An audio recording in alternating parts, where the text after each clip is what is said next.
buenas noches y bienvenidos a Sala de Prensa de Noticias Caracol Ahora. Con el paso de los días y a medida que avanza el gobierno del presidente Gustavo Petro, se conocen nuevas decisiones en torno a lo que tiene que ver la Policía Nacional. Por ejemplo, sobre el SMAT, el Escuadrón Antidisturbios. Sus miembros tendrían nuevos uniformes, cambiarían su armamento y también algunas tanquetas que se acondicionarían como ambulancias para atender heridos en medio de manifestaciones violentas. Además de esto, también se reforzará la seguridad ciudadana y la lucha contra la extorsión.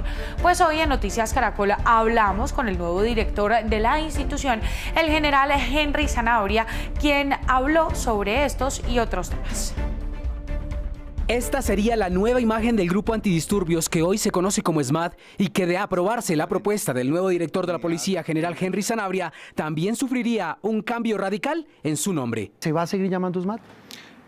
Tiene que haber un cambio, por supuesto, aclarando que todo cuerpo de policía requiere una fuerza que contenga cuando se desborda una manifestación y se torna violenta. ¿Usted me repite, general, el nombre que le van a colocar al SMAT? Unidad de diálogo y acompañamiento a la manifestación pública. Además del nombre, también cambiarían los uniformes de los hoy conocidos como SMAT. El tema busca generar una situación visual que impacte, digamos, de alguna manera en la percepción de las personas que están en una manifestación y no conlleve a la búsqueda de un enfrentamiento. La idea es que tendremos dos dispositivos, uno especializado en intervención y un dispositivo básico de acompañamiento. El de intervención será el que entre en contacto y sea el que contenga la violencia y la afectación al bien público, a la vida y la integridad de terceros.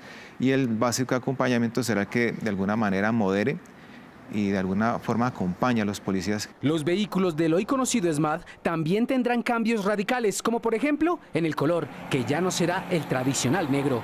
Algunas serán transformadas en tanquetas, ambulancias. Tenemos una experiencia amarga y es que en el momento de realizar la extracción de lesionados, tanto de manifestantes como de policías, estos vehículos eran atacados.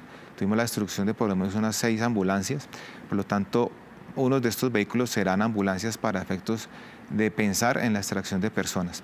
Los otros serán vehículos de transporte personal y otros con dispositivos de lanzamiento de agua. ¿Mantienen las tanquetas que botan el chorro de agua de la policía? Sí, claro, porque dentro de los conceptos de Naciones Unidas está estandarizado que se utilicen dispositivos de este tipo. ¿Pero en qué cambia si siempre en los preceptos del SMAT dice que es el último recurso? Sí, claro. Hay una situación especial y es que algunos comandantes buscan el acompañamiento del SMAT como una medida preventiva. Esta medida preventiva a veces se torna como una forma que llama a la confrontación, porque sí, está escrito, pero realmente eso no se cumple, porque siempre se busca que sea el SMAT el que entre en confrontación y eso tiene que cambiar. Frenar los asesinatos de los líderes sociales es otro de su objetivo. Aseguró que con el apoyo económico de casi $4 millones entregado ayer por los Estados Unidos, se fortalecerán y financiarán varias estrategias. Vamos a trabajar con ellos conjuntamente para ver ese apoyo cómo sería, porque necesitamos efectivamente tener una mayor respuesta a que prevengan estos hechos. Frente a las afirmaciones de algunos expertos relacionadas con la suspensión de la erradicación de cultivos ilícitos por parte de la policía en varias regiones del país, que además ha facilitado a los narcotraficantes el aumento de las ganancias en ese negocio, explicó. Tanto fuerzas militares como Policía Nacional manejamos todavía esa dinámica de erradicación voluntaria. Estamos a partir pues, de un trabajo articulado con el Gobierno Nacional buscando esos sitios donde hay mayores cultivos, promoviendo los cultivos alternativos y buscando que esa erradicación se dé de manera manual. ¿Cómo equilibra uno ese tratamiento humanitario y social con los campesinos y el tratamiento policivo y de fuerza pública con estos criminales de estos carteles del narcotráfico? Porque es que Colombia está inundada de coca, general. Claro, nosotros como Policía Nacional nunca hemos actuado directamente contra los campesinos y los que realizan la recolección de la hoja de coca. Siempre es atacando a las estructuras criminales que los utilizan como instrumento para el tráfico de estupefacientes. El equilibrio se logra precisamente en esa política, no afectar al campesinado.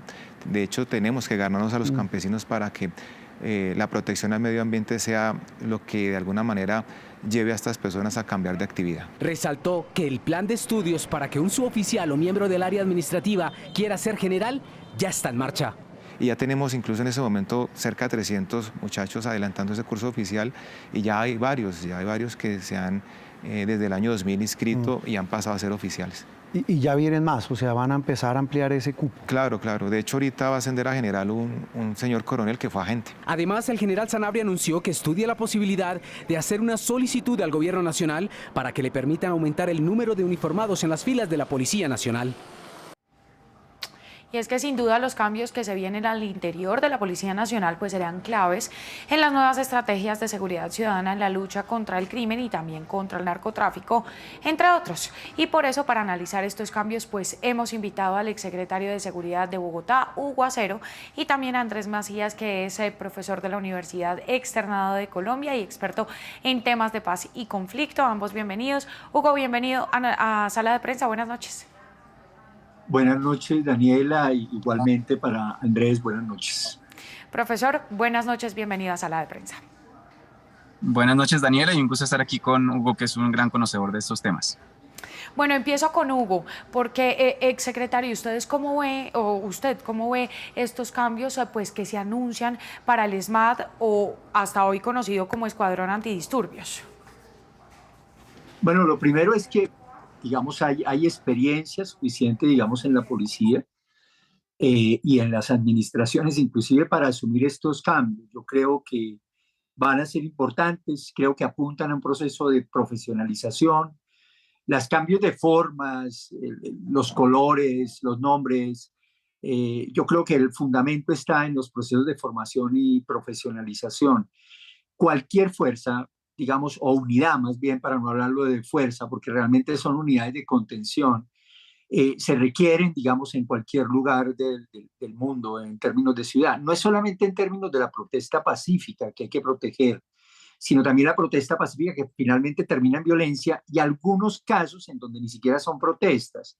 Basta ver que se han tenido problemas de orden público por partidos, por enfrentamiento entre barras de equipos en varios lugares del país. Inclusive ha habido muertos, desafortunadamente, en esos enfrentamientos, e igualmente porque un cantante no se presenta en un concierto o porque no se inició a tiempo. En fin, son distintas las circunstancias que se pueden presentar, y desde luego el país requiere de una unidad especializada cada vez más profesional, y creo que la policía, digamos, en esto tiene experiencia. Van a modificar, como digo, formas, pero va a haber un proceso de profesionalización. Inclusive, yo diría que hay que fortalecer mucho las unidades de gestores de convivencia que tienen las administraciones.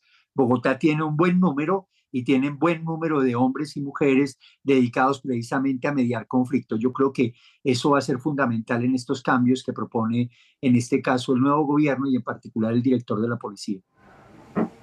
Andrés, le pregunto por lo que dice el exsecretario Hugo Acero, y son estos gestores de convivencia, porque generalmente son ellos los que llevan a cabo esos diálogos, ¿cierto?, con los manifestantes en medio de las protestas. Es decir, que tendría que haber un intercambio de conocimiento entre los gestores y la policía, o terminarían siendo, no sé si la palabra sea como una misma fuerza, para que en efecto esto no termine en violencia.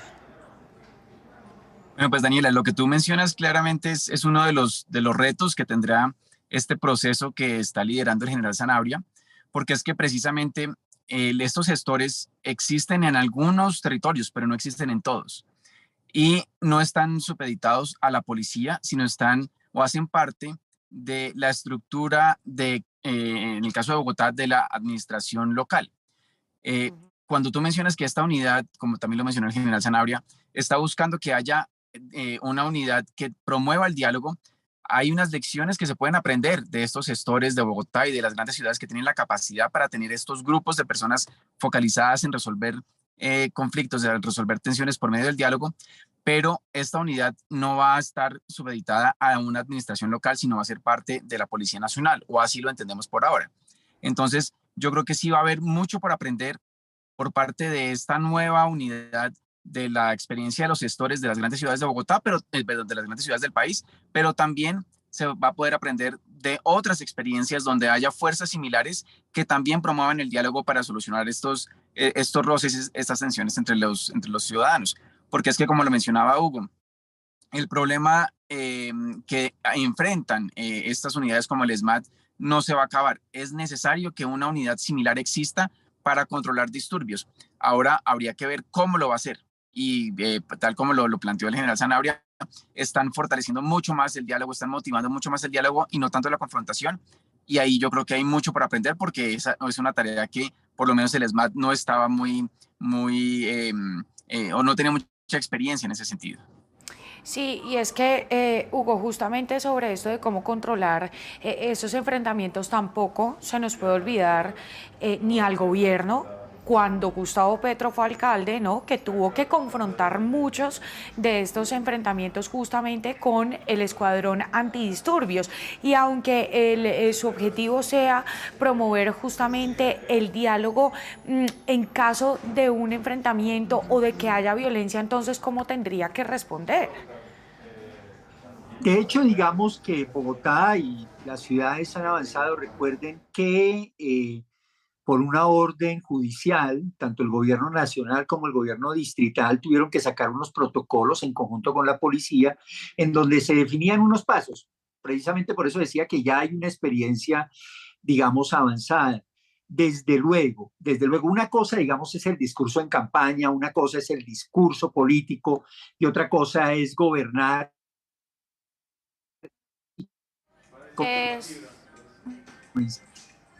sí, es Hugo Acero, exsecretario de Seguridad en Bogotá. Recuperamos la comunicación en unos segundos. Andrés, ¿usted qué piensa de esto? Porque al gobierno, como decíamos, no se le puede olvidar que cuando Gustavo Petro fue alcalde tuvo que afrontar varios de estos bloqueos, de estas confrontaciones, y además lo hizo con el ESMAD.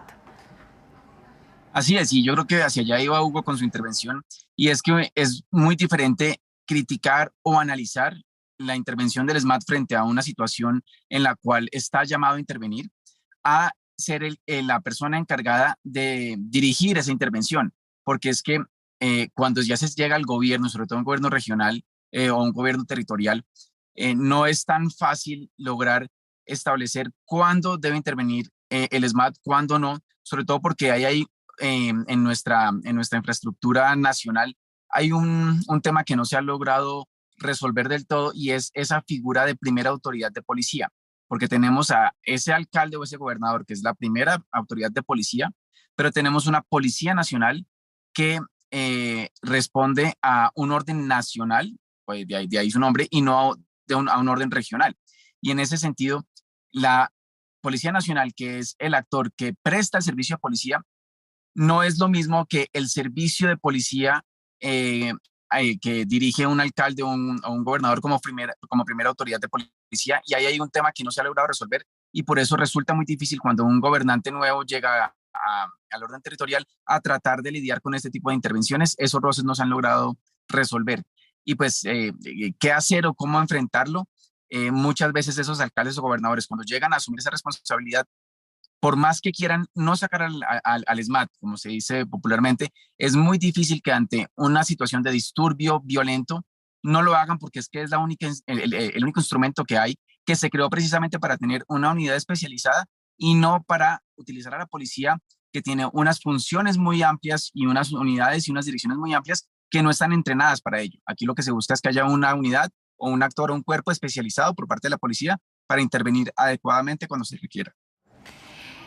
Hugo, ¿quería usted terminar su idea antes de que perdiéramos la comunicación con usted?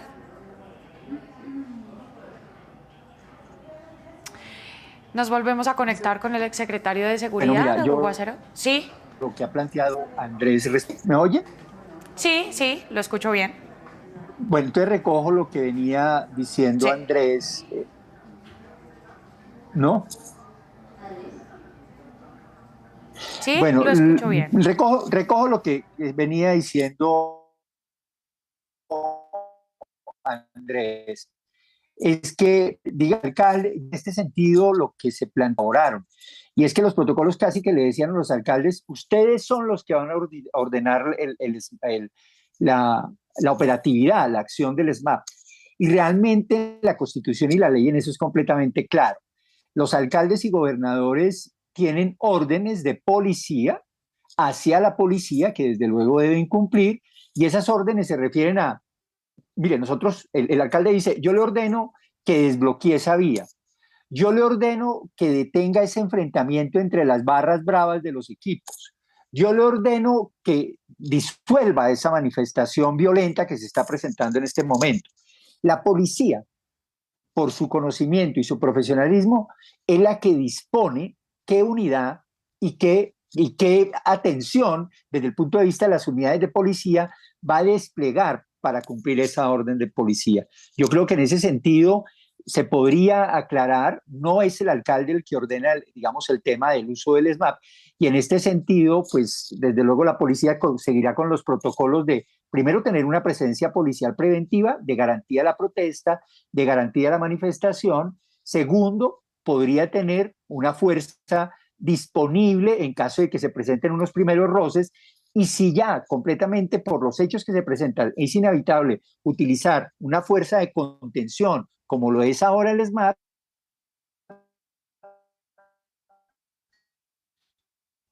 pues desde luego el comandante es el que irá a utilizar en cada caso. Sí, Andrés, quiero tocar ese punto que menciona en este momento Hugo Acero, y es el tema de la fuerza disponible, porque entonces también entendamos un poco cuál es esa diferencia de sacar a la fuerza disponible, que siempre están en el uniforme verde, ¿verdad? Y sacar al SMAT, que está ya con el uniforme pues negro, porque además la fuerza disponible también utiliza armas para dispersar las manifestaciones. Sí, así es, y es desafortunadamente algo que el ciudadano del común no logra comprender del todo, asume que muchas veces que el SMAT es uno solo y siempre actúa igual, y yo creo que es importante eso que mencionas donde hay diferencias entre la fuerza disponible y el SMAT, hay diferencias en el tipo de armamento no letal que utilizan, hay diferencias en la forma como operan, y quien determina eso realmente es la Policía Nacional, que es la experta, la que conoce cómo se debe enfrentar un tipo de manifestación, porque dependiendo del tipo de manifestación se requieren diferentes instrumentos para disuadir esa manifestación o esa, más que manifestación, esos hechos violentos que alteran el orden público. Y eso es algo que habría que mirar cómo se va a ajustar en esta nueva unidad, si se va a mantener esa fuerza disponible y también una fuerza un poco más encargada de enfrentar hechos más violentos, adicional a ese cuerpo de diálogo que planteó el general Sanabria, o si se va a mantener solamente un cuerpo de diálogo y uno de intervención para hacer uso de cierto armamento no letal, como él mismo lo estableció en algún momento de la intervención de hoy, donde mencionaba que ese tipo de armamento, de instrumentos no letales, que se están utilizando, muy posiblemente se van a seguir utilizando siempre y cuando se respeten la normativa internacional aprobada, por ejemplo, por Naciones Unidas, y con un personal que esté capacitado para poder utilizarlo. Nuevamente, es importante que siempre exista esa fuerza, esa unidad para poder intervenir en los casos de violencia, en este tipo de alteraciones al orden público. Lo que hay que mirar es qué tipo de etapas va a haber. En este momento, como lo mencionas, está la fuerza disponible y el SMAT. Vamos a ver en este nuevo cuerpo, en esta nueva unidad, cómo se van a organizar esas fases de acercamiento a estas situaciones de alteración. Hugo, ¿usted cree que tal vez haya un poco de confusión con los anuncios que hace el general Sanabria? ¿En qué sentido se lo pregunto? Mucha gente está diciendo que el SMAT se acaba, otras personas están diciendo que definitivamente no, porque incluso el general Sanabria ha dicho que se seguirán usando gases lacrimógenos, agua, pues para defenderse en caso de que haya una manifestación, e incluso el tema de las Venom. Entonces, ¿hay o no confusión, o finalmente va a haber unas modificaciones, pero tienen que ser más claras? Yo creo que es claro lo que ha planteado directamente el general respecto a lo que hoy conocemos como el SMAT. Se le va a cambiar el nombre, se van a cambiar los uniformes, va a haber un proceso de profesionalización, va a haber unos grupos de diálogo, pero de hecho, cuando se presenten alteraciones de orden público y hayan hechos de violencia, esta fuerza de contención, que lo llama de diálogo, va a aparecer una fuerza de contención parecida a lo que hoy conocemos como el SMAT, precisamente para tratar de disolver este tipo de manifestaciones y detener a las personas que están cometiendo estos actos violentos. Yo creo que eso va a permanecer. Lo más importante detrás de todo este anuncio debe ser el proceso de profesionalización de hombres y mujeres que van a ser parte de esa nueva unidad con nuevos uniformes y un nuevo nombre. Justo sobre eso, Andrés, el cambio de uniforme, también el tema del cambio de casco, ¿esto sí influye en ese acercamiento tal vez a los manifestantes, en que vean algo un poco más amable? Daniela, eso sí influye y yo creo que va a tener un impacto importante, pero no es lo más importante. Lo más importante, como dijo Hugo, es lo que está detrás. Lo que vamos a ver seguramente con esta nueva unidad es ese cambio de uniformes, ese cambio de cascos, y va a ser evidente cuando lleguen a los escenarios donde tengan que intervenir, y va a llegar una fuerza que va a ser diferente y muy posiblemente en el imaginario de la población esa imagen de la policía va a cambiar, esa imagen de la unidad de diálogo anterior SMAT va a cambiar, y creo que eso es importante. Pero yo también resaltaría algo más, y es un elemento muy interesante que mencionó el general Sanabria, y corresponde al aprendizaje que se ha dado de las últimas intervenciones, que yo creo que vale la pena resaltar. Y un ejemplo es el uso de tanquetas para, por ejemplo, volverse una tanqueta ambulancia, en que tratando de cambiar la imagen de que la tanqueta es uno de los principales instrumentos para atacar a la población, pues muy seguramente en ciertos escenarios una tanqueta que hará parte de un grupo de intervención que sea ambulancia también va a generar una imagen diferente entre la población, diciendo la tanqueta no solamente está aquí para atacarlos, sino también está aquí para ayudar a miembros de la fuerza pública, pero también a ciudadanos que terminen de pronto heridos en alguna de estas intervenciones. Y yo creo que todo este simbolismo puede ayudar a mejorar la imagen de la policía y sobre todo de las unidades encargadas de intervenir frente a este tipo de alteraciones. Creo que esa es una palabra importante, ¿no? El simbolismo, porque en efecto la policía ha sido como una de las más afectadas en su imagen. No por nada 24 generales terminaron saliendo después del nombramiento de la cúpula. Hugo, otra de las estrategias es disminuir a su mínima expresión pues el tema del asesinato de líderes sociales. ¿Esto es posible con esta nueva estrategia que se quiere implementar? Bueno, yo creo que aquí estamos hablando solamente de una institución que tiene desde luego responsabilidades en esa materia. Hay que anotar que también está, pues digamos, la Oficina de Protección, de la ONP, la Unidad Nacional de Protección del Ministerio del Interior. Los alcaldes y gobernadores tienen responsabilidades, como también las tiene desde luego el presidente. Y en ese sentido yo creo que hay que colocar, digamos, una responsabilidad específica de la policía, pero sin dejar de lado las otras instituciones y personas, funcionarios, servidores públicos que tienen responsabilidad en esa materia. Pero también el tema de los protegidos, porque la verdad es que se han encontrado casos en donde la irresponsabilidad también es total, no responden digamos, a los requerimientos o digamos a la forma de seguridad que están los esquemas de seguridad. En algunos casos terminan birlando, los protegidos terminan birlando ese mismo proceso, se exponen, y eso también hay que comenzarlo a mirar. Yo creo que tener una protección requiere un comportamiento responsable y adecuado del protegido, y en ese sentido pues también hay que avanzar en esa línea. Hoy estamos hablando desde la policía, inclusive el propio presidente dijo que si en los lugares donde había comandantes, donde había presencia de la policía, había una masacre o un asesinato de un líder, inmediatamente habría consecuencias sobre la hoja de vida de ese comandante. Yo creo que hay que mirar el tema con mucho más integralidad, con las responsabilidades que tienen otras instituciones y de manera específica mirar hasta dónde la policía desde luego va a estar involucrada en este tema. Va a estar ahí, pero corresponde a un nivel particular de responsabilidad que también recae sobre otras instituciones y servidores públicos. Andrés, además hay una clara intención, ahora que estamos hablando de líderes y campesinos, y es de no emprender acciones contra los campesinos cocaleros o quienes vivan del cultivo de la coca o la marihuana. De hecho, están suspendidas las erradicaciones, ¿no? Esto no afecta el tema de erradicación forzosa específicamente?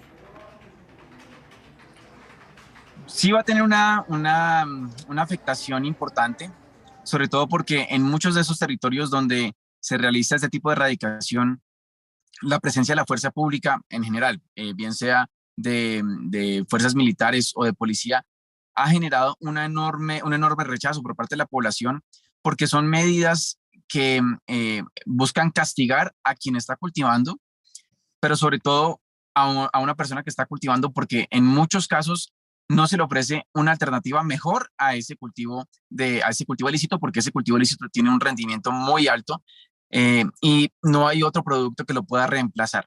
Y en ese sentido, quien se ve como el malo del paseo termina siendo la fuerza pública, o en este caso la policía. Y eso genera un rechazo enorme frente a la población.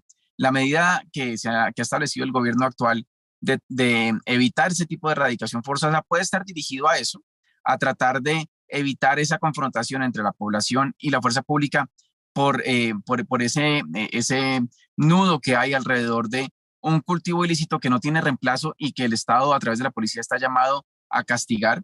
Pero es que ahí el problema no está en cómo se hace la erradicación, sino que la erradicación es uno de los instrumentos que tiene el Estado para enfrentar todo una cadena ilegal, narcotráfico, y claramente quienes cultivan no son el eslabón más fuerte, pero sí son tal vez el eslabón más afectado.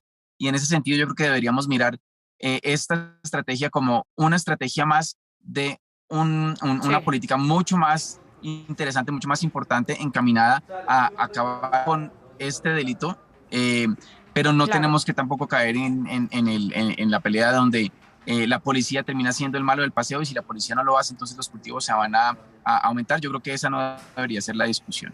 Sí, claro. Y Hugo, aunque en algunas zonas del país en efecto hay este tema de reemplazar cultivos ilícitos por otro tipo de cultivos, pues también somos conocedores que hay zonas donde todavía hay disidencias, y aunque vaya o esté la intención de hacer diálogos o sometimiento, esto no incrementaría la problemática del cultivo de coca en las zonas del país donde tal vez ya se había reducido. La verdad es que son tantas las hectáreas que el gobierno anterior erradicó que casi quedamos en el mismo número. ¿Qué quiere decir? Pues que se está produciendo igual cantidad de cultivos, se reproducen de manera muy rápida, porque es que el negocio es muy rentable. La verdad es que estamos produciendo buena cantidad, ha crecido la cantidad de toneladas que se están exportando, la producción ha crecido y se mantienen más o menos la misma cantidad de hectáreas, a pesar de que se erradicaron cientos de hectáreas y miles de hectáreas en el país durante el gobierno anterior. Detrás de todo eso hay, desde luego, un crecimiento en el cultivo. Aquí yo creo que, aquí como en otras políticas, yo le pediría al gobierno hemos venido recibiendo políticas a cuentagotas. Y yo creo que el tema de las drogas requiere un planteamiento general, ordenado, de qué es lo que se va a hacer en general sobre toda la cadena de producción, sobre toda, inclusive la exportación, pero también el consumo al interior del propio país. Y yo creo que se requiere por lo menos una declaración política, un documento que nos diga en conjunto cuál va a ser la política frente a las drogas, porque la estamos recibiendo a cuentagotas. Y yo creo que esto va a cambiar también de alguna manera después de la reunión que tenga el presidente con los delegados de los Estados Unidos que vienen específicamente a mirar ese tema y a dialogarlo con el gobierno colombiano. O sea, aquí no estamos solos, hay otros actores internacionales sobre los cuales también hay que entrar a dialogar y a mirar cómo se avanza en una política no solamente nacional, sino también regional e internacional con relación al tema de las drogas. Y pues hasta ahora estamos recibiendo noticias, como decimos, o anuncios a cuentagotas respecto a esta política. Para los dos, esta pregunta es para los dos y les pido que sean muy breves. ¿Ustedes creen que es adecuada la salida de la policía del Ministerio de Defensa hacia el nuevo Ministerio de la Paz? Andrés. Yo creo que no en el corto plazo, tal vez en un mediano o largo plazo, pero en este momento las necesidades en materia de seguridad y las amenazas a la seguridad en el país yo creo que hacen muy difícil la salida de la policía, además de toda una complejidad en torno al presupuesto de la policía para su funcionamiento, Sí. hacen que sea muy complejo sacarlo del Ministerio de Defensa. Hugo. Yo creo que como propuesta es fácil, como ejecución va a ser un poco difícil, dadas las circunstancias de inseguridad, violencia y delincuencia que se viene presentando en el país, porque hay que hacer unas diferencias, así en la Constitución estén, sobre el papel que van a jugar las fuerzas militares y el papel que va a jugar la policía. Y en ese sentido creo que ahí, con las realidades que tenemos en el país, las cosas van a ser un poco más demoradas y en este momento no la veo como conveniente. Pues son el profesor Andrés Macías, gracias por estar con nosotros en Sala de Prensa. Muchas gracias a ti, Daniela, un gusto a Hugo y un saludo para toda tu audiencia. Y el exsecretario de Seguridad en Bogotá, Hugo Acero, gracias también por estar con nosotros en Sala de Prensa. Igualmente, Daniela, Andrés, y bueno, feliz tarde, feliz noche. Y a ustedes, gracias por acompañarnos aquí en Sala de Prensa. Buenas noches y hasta entonces.